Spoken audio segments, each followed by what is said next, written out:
semaine 3, jour 1. Bonjour et bienvenue à Dieu au quotidien, notre série d'études méditatives sur l'Évangile selon Jean avec le pasteur Tom Holliday. C'est le premier jour de notre étude du chapitre 3 et nous examinerons ensemble aujourd'hui les versets 1 à 3. Nous allons nous concentrer ces prochains jours sur l'histoire d'un homme du nom de Nicodème, un homme sur le point de découvrir quelque chose de nouveau et de réel dans sa vie. Je crois que nous savons tous ce que nous ressentons lorsque nous nous trouvons dans cette situation. C'est un de ces temps forts où nous nous rendons compte que nous devons prendre une décision importante, une décision qui va déterminer notre futur, le genre de personne que nous allons devenir. C'est un moment où notre décision va affecter le reste de notre vie. Certains ne parviennent pas à se décider. La peur de l'inconnu les paralyse, ils hésitent, parfois pendant des années, et remettent leur décision à plus tard. Vont-ils prendre leur courage à deux mains, ou bien renoncer à suivre la voie qu'ils savent être la bonne? Certains ont tendance à remettre à plus tard ce qu'ils devraient faire avec courage. D'autres vont se lancer sans hésiter, parce qu'ils savent que Dieu peut les transformer.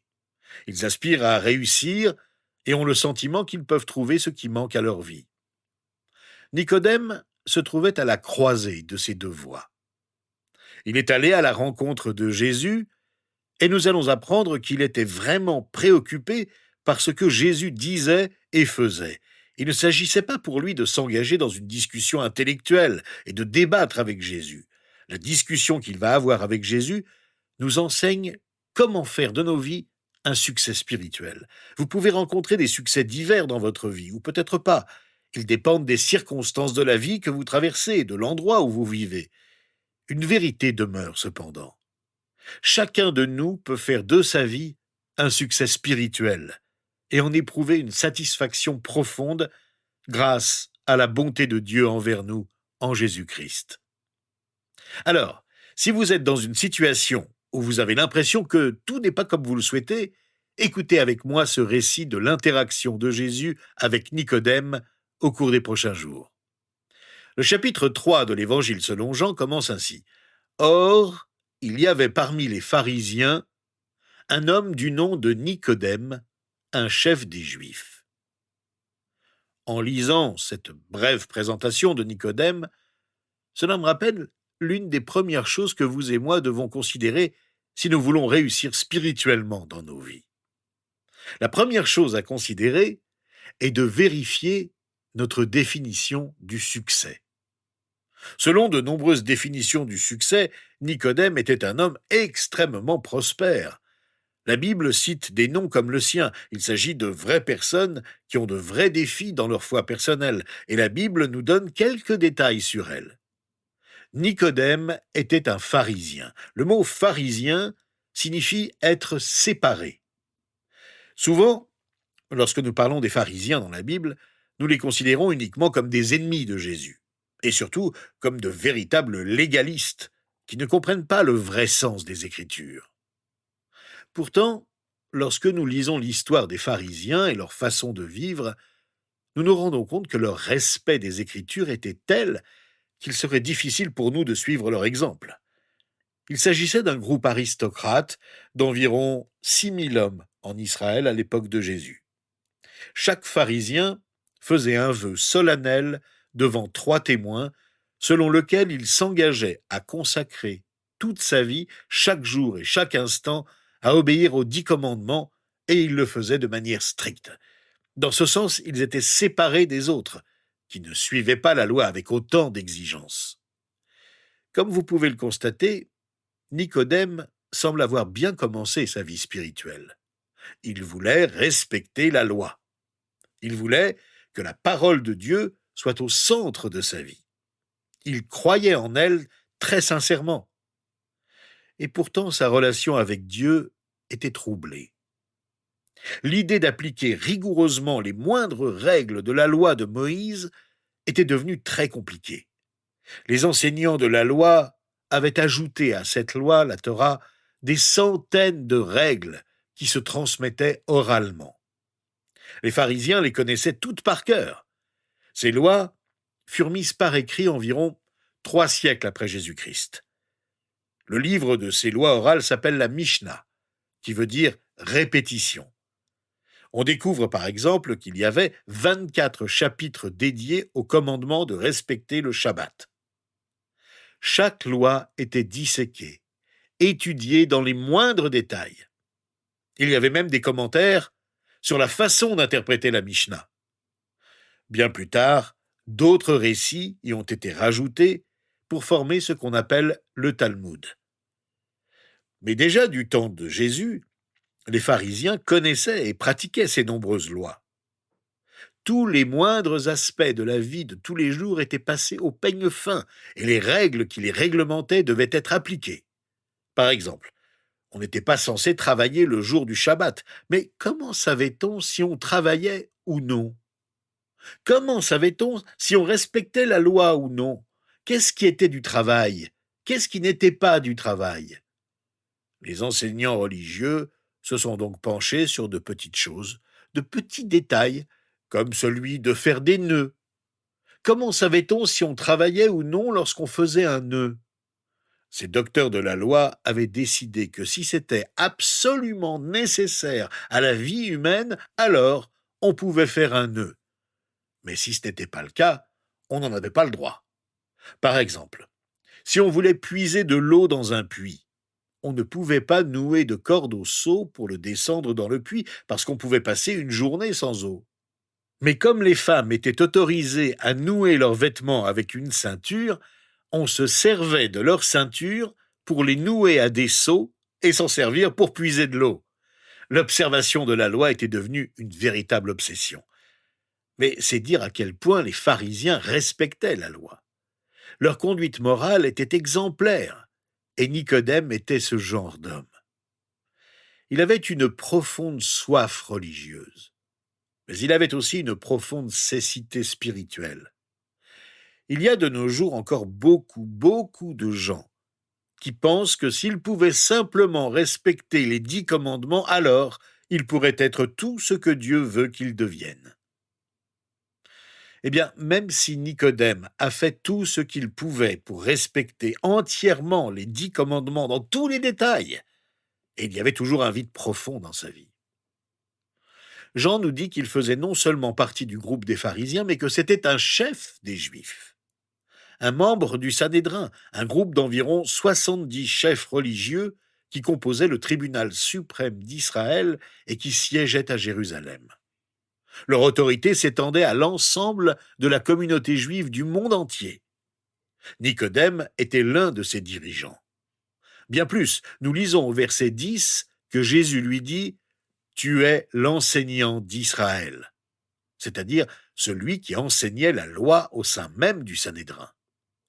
Nicodème était donc au sommet de l'échelle morale, sociale, politique et religieuse de la société juive de son temps. Pourtant, il lui manquait quelque chose d'important.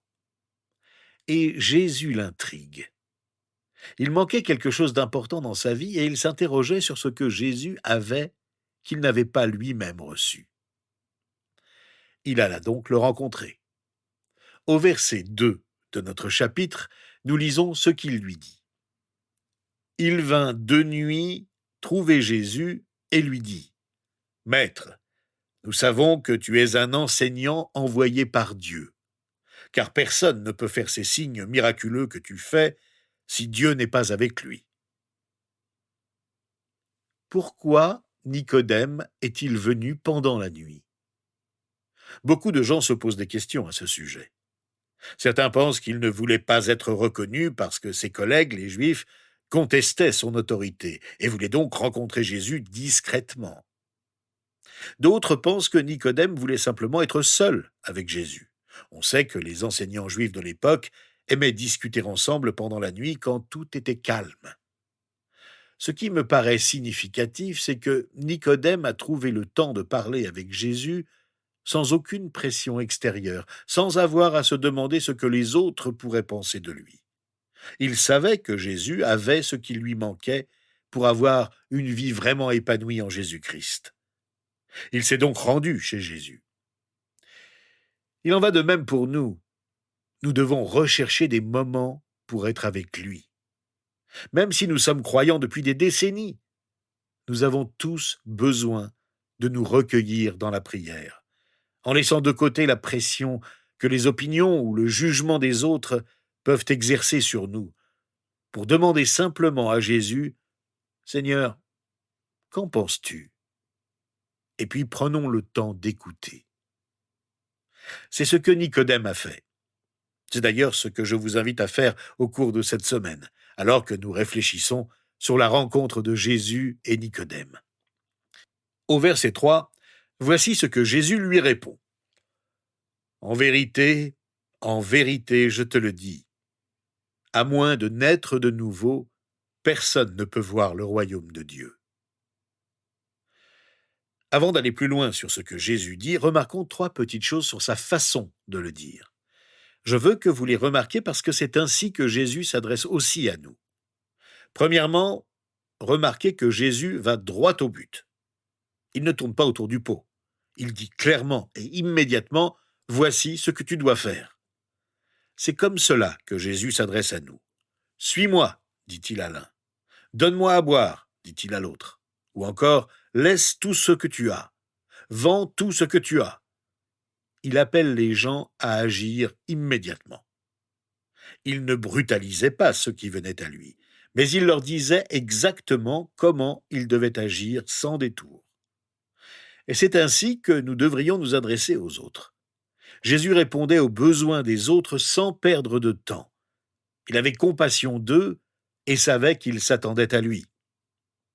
Deuxièmement, Jésus s'adresse directement aux personnes auxquelles il parle, ce que ne fait pas Nicodème, qui ne dit pas directement ce qu'il veut, mais lui parle de manière détournée.